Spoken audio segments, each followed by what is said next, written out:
Greetings, I'm Karen Colligan, and welcome to the Let's Talk Leadership podcast.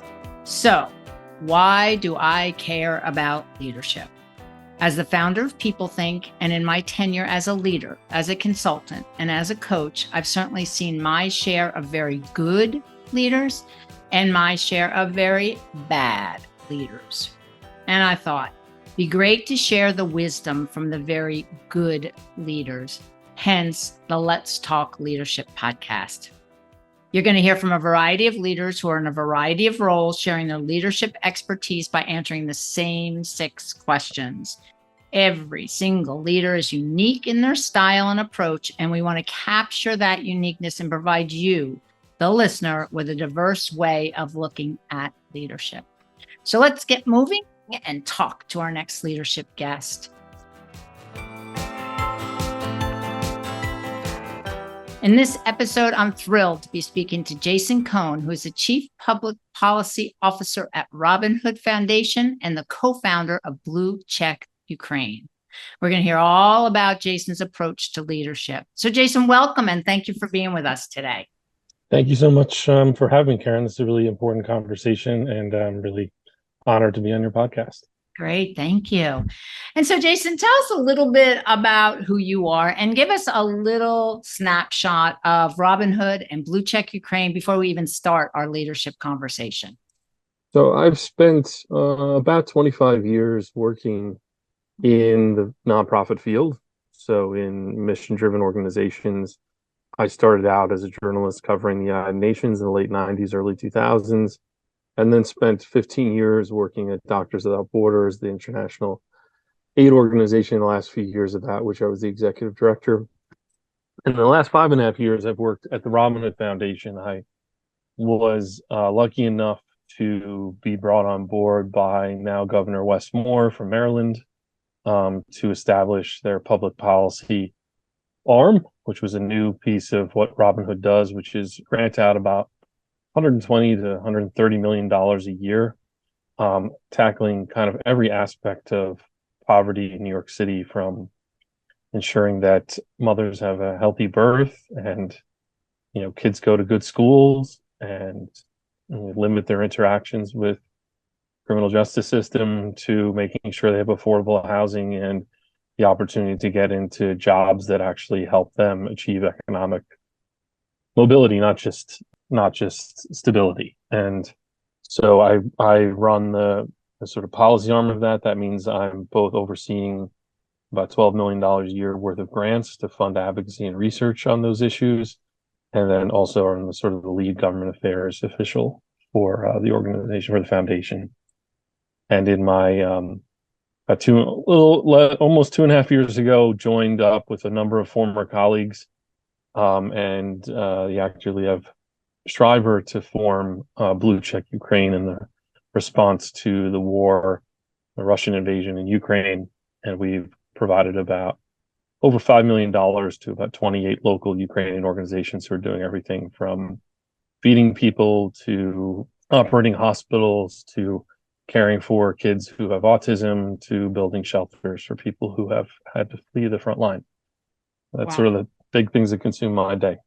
Yeah, as you said in your opening, I mean, talk about being mission driven and really staying focused on really helping. It is really commendable, obviously, Jason. And just for the listeners, the way Jason and I met was a colleague of mine, Rob Klieger, had heard a commencement speech that Jason had given. And Jason talked about leadership. And so I thought, you know what, I need to reach out to Jason. And after reading about Jason and then, of course, listening to him right now, you can imagine why I would want to have Jason as a guest on the Let's Talk Leadership podcast. So Jason, thank you for all of that. I really appreciate it. Thank you. All righty. So let's go. First things first. So there's so many ways to define leadership because it's so personal, Jason. And you're my 49th episode. And I asked this question, and it has always been just a little bit different with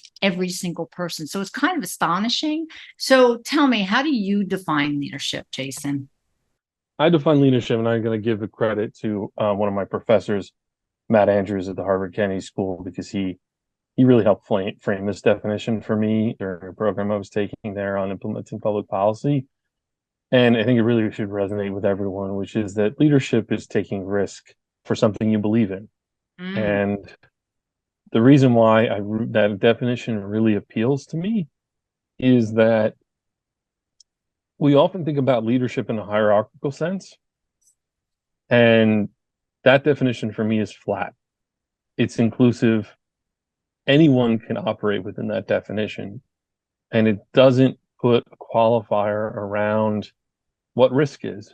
Risk mhm. can mean it be a very personal thing, and it can change over time for you at different points in your profession because you have, in my case, certain privileges as a white male in the society. I am afforded certain privileges and protections that allow me to take certain risks that wouldn't be afforded a woman in the workplace or a person of color.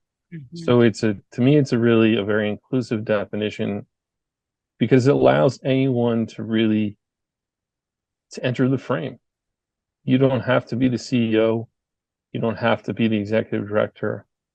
You can be an associate in a program who stands up for something they think is important about the mission of the organization or frankly, the product maybe that they're involved in selling or really anything. And so I think that's really important because I think we've spent a lot of time making leadership this really shiny thing that's like sort of not attainable.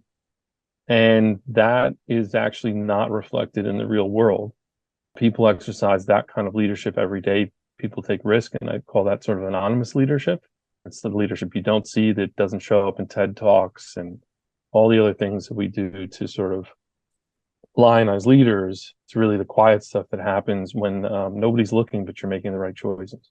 When I think about leadership and you're talking about the hierarchy, so we see that time and time again within our organizations that we're in and those types of things. When I'm out doing my leadership work, Jason, I constantly am talking about every single person is a leader and every single person has to recognize who they are as a leader and spend some time really calculating that and really thinking about that and really coming up with what and how they define leadership. Because it doesn't matter, as you just indicated, what you do for a living, where you are, it's all about how you lead yourself and your life and what you're willing to do and not do because of your sense of self and values. Yeah, I mean, absolutely. I mean, I think how I would have like defined like leadership early in my career is not defined, but how I would have acted out that leadership, that risk is very different Uh-huh. then than it is today. Yes. Right. And so, and that's okay.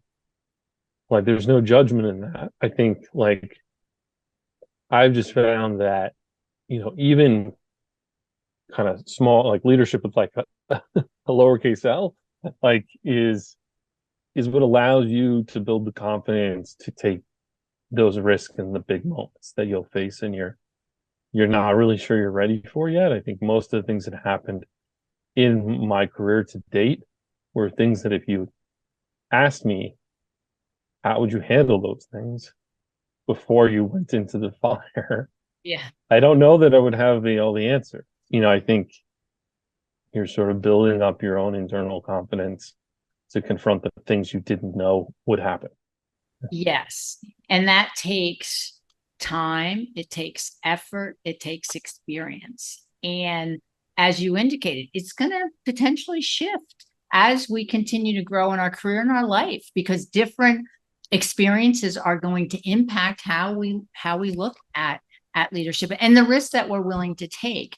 And Jason, this leads right into the second question because when I think of leadership and I think about, as you're talking about risk, what I often say is, okay, what are the values I'm going to live by? What are the values that I am not willing to bend on? And when I ask people about their top three values, the way I look at it is that it helps us really define what are the easy decisions to make. Oh, that's no big deal. But when we get to those complicated, conflicted things that we have to make decisions on, our values are going to be the ones that hold us true. So we can sleep at night and go, oh man, that was really complicated and difficult decision to make. And I know I did it because it's based on the value system that I live by. So for you, Jason, what are your top 3 values? Well, I was thinking about this question of values, and I think, I was thinking more in terms of like verbs, actions. And for me, and as I think you know from the commencement speech, I talked about this. To me, a leader really needs to do 3 really core things, I think, to navigate, in my experience, some of the most challenging circumstances that I went through, which is actually healing and listening and questioning. And I can explain what I mean by those things in a minute. I think, we live in a really uncertain world with change at a furious pace. We're also, as human beings, exposed like no time before to vicarious trauma.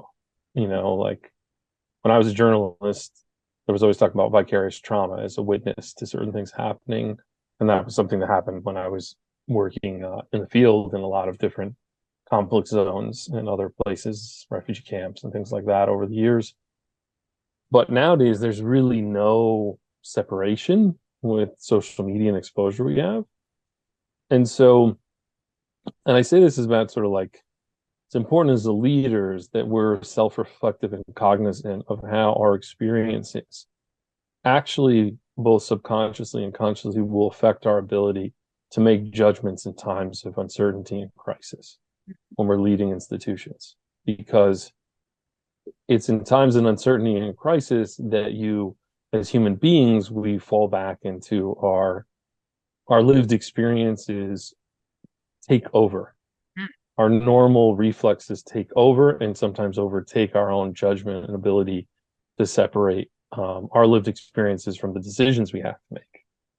And so as I've thought about this more and more, and I think about this, it's not only the relationship, the leader themselves, but also those that govern leaders as board members and officers of an organization, be it for-profit or nonprofit, really need to understand how are their leaders caring for themselves, because if they're not caring for themselves, they cannot possibly be stewards of others.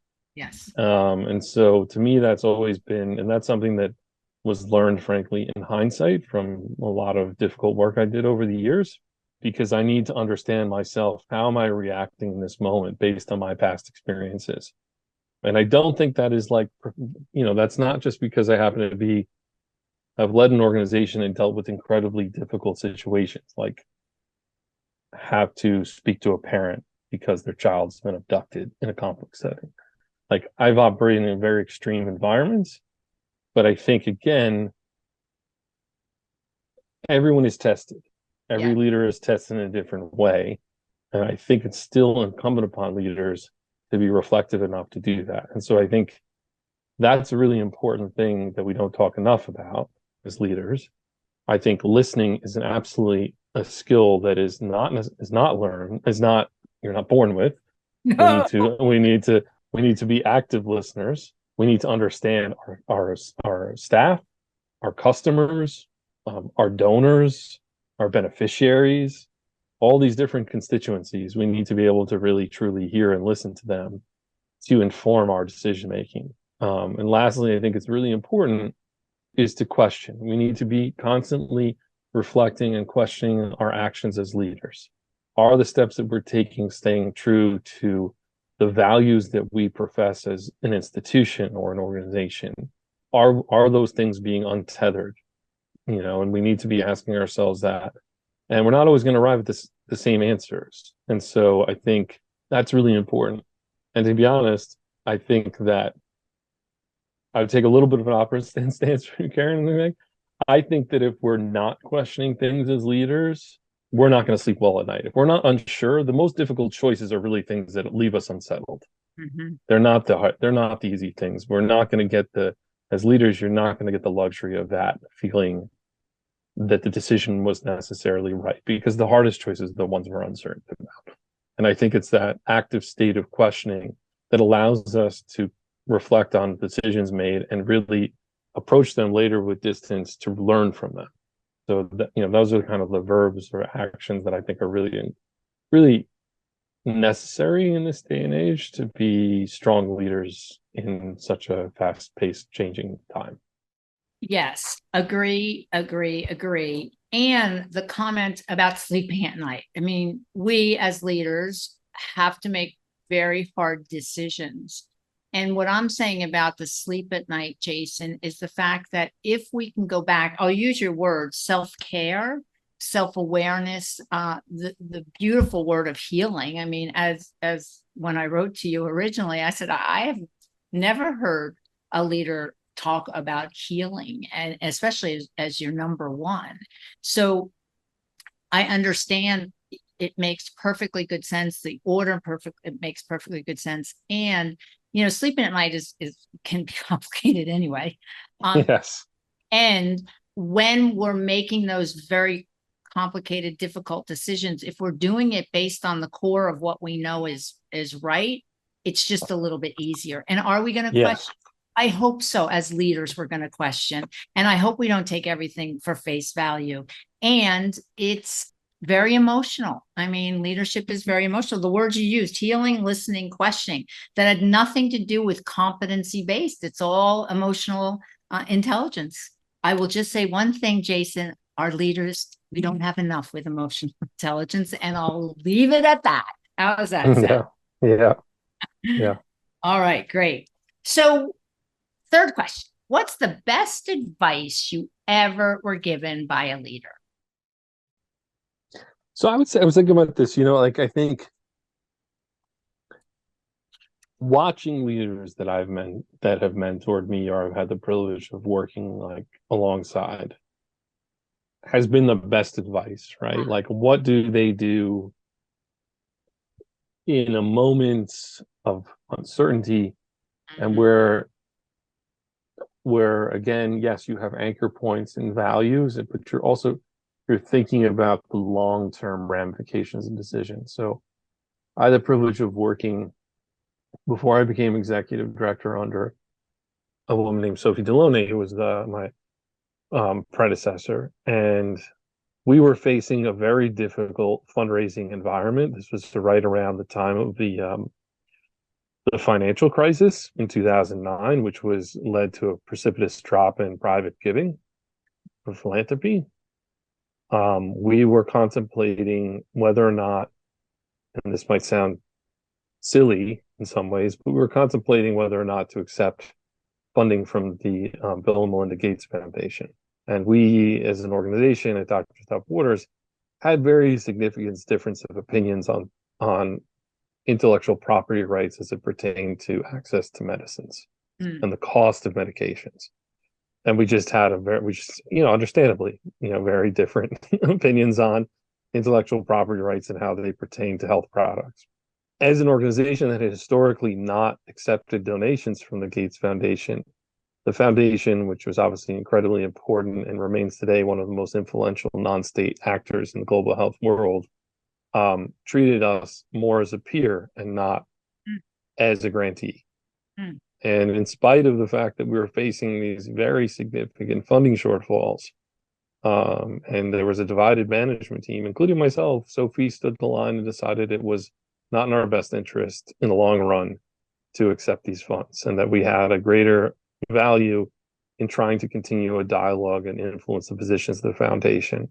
It was not the decision that would impact positively the short term. It affected our ability to raise revenue and run programs that help to save people's lives, but in the long term was immensely important in influence strategies on much broader, cross-cutting issues. And so it's those kinds of actions and choices rather than a discrete piece of advice that are the things that sort of stay with me over the years, sort of thinking through these challenges, not just with the short-term view, but the long-term ramifications, the value statements, and just a long-term positioning of your organization within a broader political context is very important. And that certainly takes an enormous amount of courage, especially as you indicated at a time when philanthropy giving was not at its all-time high. So when you think about that from a leadership perspective, it takes courage, and there has to be a vision around it. Like, why are we not doing this? And again, from a vision perspective, thinking of the long term, and how, because we all know everything's cyclical, and eventually we're going to come out of that and we'll go back into another one at another time. But the statement that you're making to the world is pretty important. So in times like that, Jason, the courage to make that decision, but what happens when people on the team are not engaged with that decision, or not in sync with that decision? I think it comes back to what those sort of three actions I was talking about. I think it's listening to your team. It's really taking on board their concerns, playing back those concerns, and really being well positioned to explain your decisions and how you take accountability for those decisions, right? It's I think, it's okay to have division within a leadership team, and not necessarily alignment, as long as leaders are explaining their decisions and grounding them in values that are core to whatever place you're operating in, right? Like, I think once you start to see a lot of daylight between the decisions, and the values, then you really run risks as a leader of losing confidence within your own teams, and that is the beginning of the end for a leader. Yes, agree. And the importance of the why behind the decision is really important for everyone to hear. Again, we'll go back to listening, because it's not just a one-way street. Both parties have to really make sure that they listen. And if you think about any great team, Jason, that you've been on, there's going to be some conflict, we hope, because that's where the innovation comes. That's where agreement finally comes. And you don't want everybody on the team to be saying exactly the same thing or yesing anybody to death. I mean, we all have to come with our opinions based on our experience, expertise, education, so on and so forth. And at the end of the day, I like having those debates, and it's really important to move the team forward. No question about that. So discourse is imperative for a high performing team. No question. Absolutely. It's essential. And I think that leaders that close down that discourse, they do that at their own peril. And I think, you have to be judicious. You can't have a circular conversation. The leadership team, you have to bring things to closure and decision making to move forward, but you still got to give space to air grievances and differences of opinion. Yeah, definitely. Okay. So question number 4, we're currently going through an enormous amount of change and transition, and no one knows that more than you, with the two professions that you currently have. So talk to me and the listeners about transition, and how do you lead through transition, Jason, and how do you get people on board to recognize this is a point in time, and together we will be more than. Yeah. I think something that we always looked for in the people that we tried to recruit to work for Doctors Without Borders was the sort of term, a high tolerance for ambiguity and uncertainty, right? So that's a sort of an attribute you're looking for in people, right? You want some, and that's not necessarily a great attribute you want to have in all jobs, right? You want people in certain things who are just really understand the importance of process, right? And are really good in the and valuing those things. I think you have to get the challenge for a leader is to get their teams to recognize that yes, change can be scary, but change is opportunity. Mm-hmm. And I'll give some just examples recently. The pandemic was obviously one of the most transformational periods of time in human history in terms of our health, mentally and physically, sort of the question values of society and all those things. But like in the public policy arena where I work at Robinhood, it opened the door to things that were otherwise unthinkable, like very large programs to help people pay their rent. Mm. Even things like an expanded child tax credit that nearly cut child poverty in half in the nation. Just real like experiments that otherwise wouldn't have been contemplated. In New York State, we had the Excluded Workers Fund, which was a $2.1 billion fund that Robinhood and many other organizations advocated for, particularly groups like Make the Road, that provided essentially private, like unemployment insurance for undocumented workers and who workers that were the predominant workforce to deliver all the food that we were all relying on, right? So, change can be and crisis can be, if seized properly, are ways to break through systemic barriers on many things. It can force a company to completely reshape how it does things, right? For a mission-driven organization, it can allow doors to be open that were closed to sort of policy ideas and just system change. And so I think a big part of these things is really making sure that that organizations, institutions, what have you, continue to work through these periods of uncertainty, staying very close to their values and their purpose, while at the same time seizing opportunities to do things they maybe wouldn't have been able to do before. And I think it's our job as leaders to help our teams see that and to get through the smokescreen and the fear, the uncertainty in these moments. And I think, unfortunately, if I just look at what's happened in a lot of academic institutions recently with all the protests around the Israeli-Palestinian conflict, a lot of leaders have sort of like lost track of what their responsibility is as academic institutions, and what constituency they're meant to serve. Is it large donors who write checks to make buildings, or is it the students? Is it the academy? Just putting aside politics aside on the issues at hand, what is the role of these institutions in society? What place do they have, and what should they defend at all costs? And so I think that's like just what can happen, unfortunately, if we aren't able to anchor ourselves in our values and what we exist to do, whatever institution you might be a part of. Yes. And it goes back to your comment earlier, Jason, that you talked about leadership is going to be an evolution, and we want it to be an evolution. And we want to continually be checking in with ourselves to make sure that we are clear about who we are as a leader, how we're going to operate as a leader, and where we're bringing the organization, no matter what the organization is.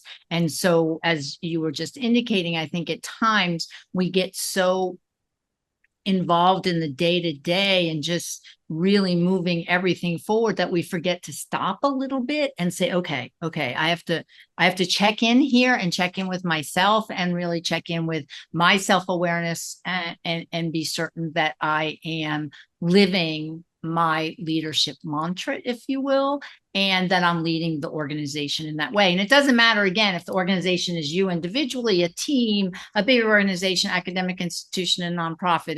It's to me all the same, which leads us right into the next question, which is, leaders need to continually learn. I always think about leaders who think, oh, I know enough now. I'm good. And at the end of the day, no, we're not, until the day we close our eyes for good. Learning is really an important element of keeping us moving forward. So what do you do, Jason? It sounds like with your work and the two organizations that we talked about earlier, do you have, like, when do you sleep and when do you learn? And do help us. In my work at Robinhood, because it is fixed around government cycles like approving budgets and legislative sessions, there is actually a kind of like seasonality to the work, which allows you and my team, after the budget's over, we kind of like enter a space of sort of after action reviews. It's sort of, okay, what went well, what didn't? What capabilities do we need to enhance to move this agenda forward? You know, what were our assumptions about what we would be successful and what we want? So like these sort of more structured processes, I think of looking at as a team in a really, like, again, flattening, right? Like it's not someone won, someone didn't in your team. It's really flattening and having like an honest conversation of like, okay, what do we need to do this better?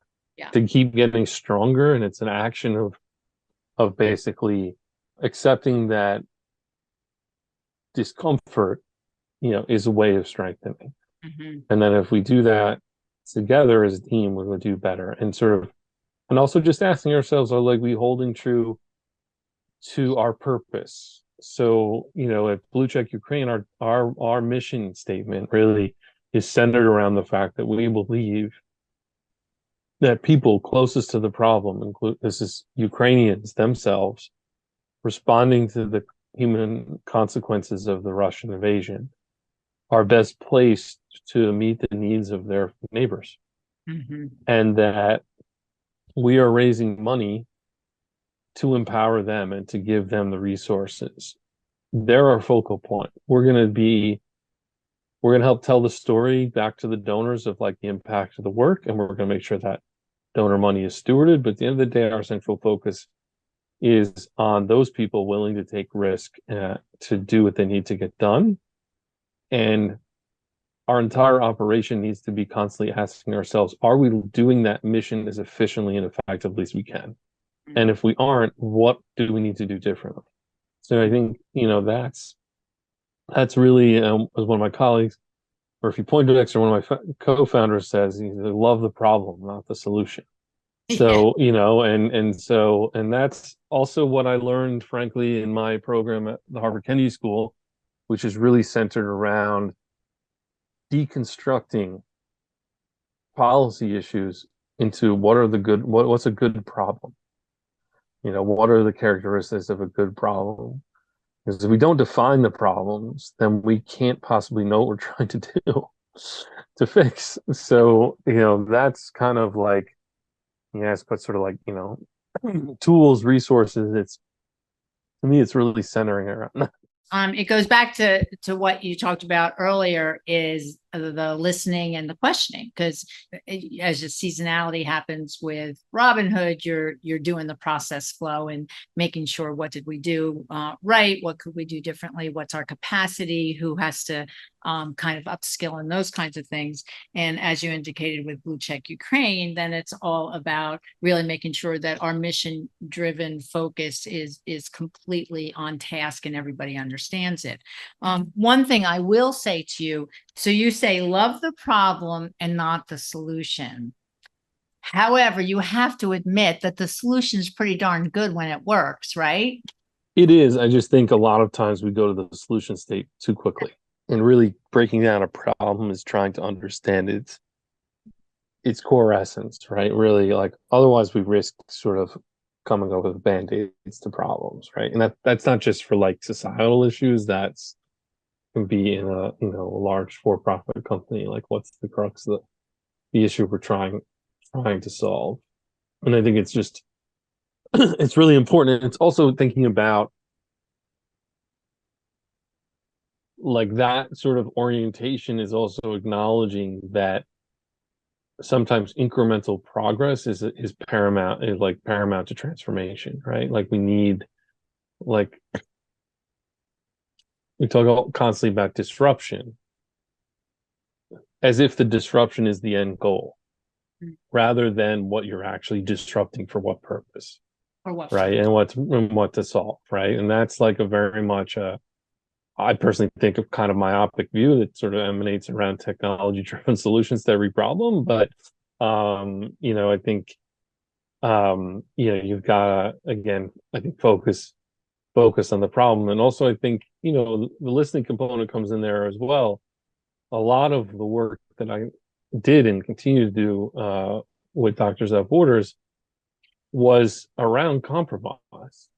You had to really, I mean, just break it down really quickly, when you're trying to provide healthcare in a war zone and you're dealing with two warring parties and that view like your provision of healthcare to the other side as a threat, you're in this tenuous space of sort of negotiating Yes. your ability to be in a place where people don't want you. And that sometimes requires you to really to not do everything you wanted to do in order to like create that space. It can mean it can mean not necessarily getting to all the patients that you think, have the needs, right? Or operating in the areas where you think needs are most at that moment because you're trying to negotiate with very difficult characters. So compromise is a lot of it as leaders, right? We have to, is the compromise acceptable? Are we, and is the compromises that we sometimes make part of a longer term vision, right? Like in terms of getting somewhere. And so anyway, there's just there's lots of things we have to certainly navigate.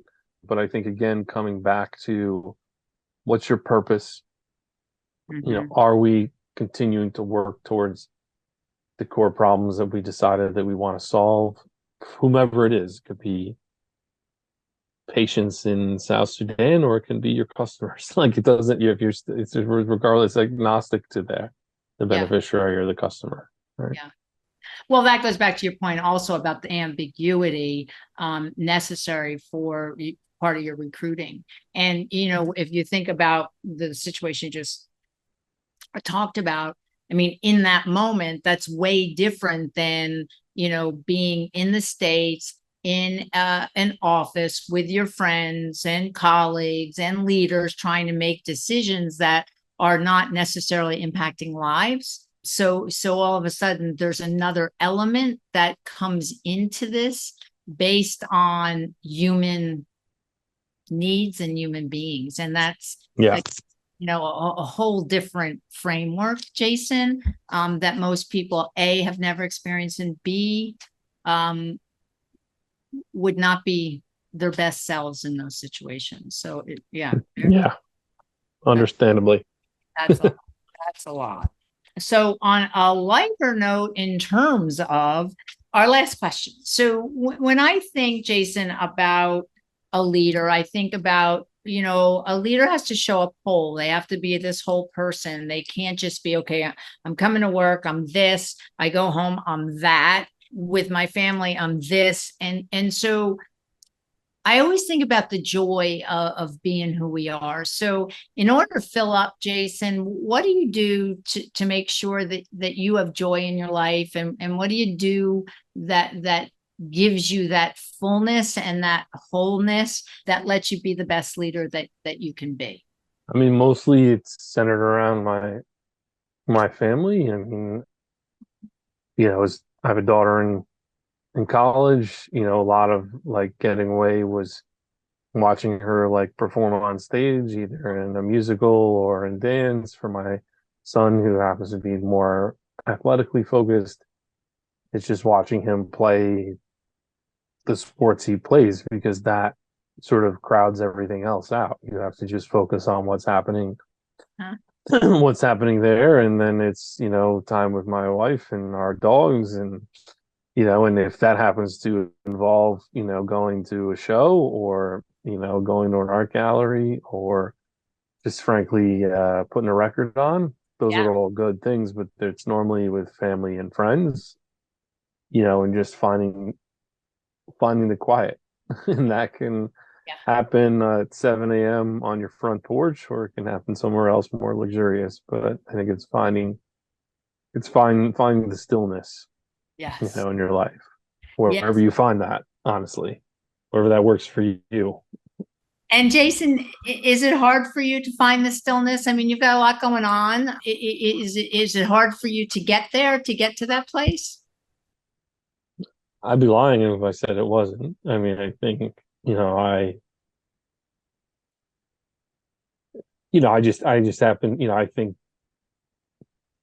for me, it's always sort of, the time that you're taking away is time you can be doing something else for someone else. And so it's just But it's again the reminder that that's all about the rejuvenation that's required to continue the work and to reflect on it, and that you can't be your best self unless you take that moment in that space, as hard as it may be. Agree. Yeah. Yeah.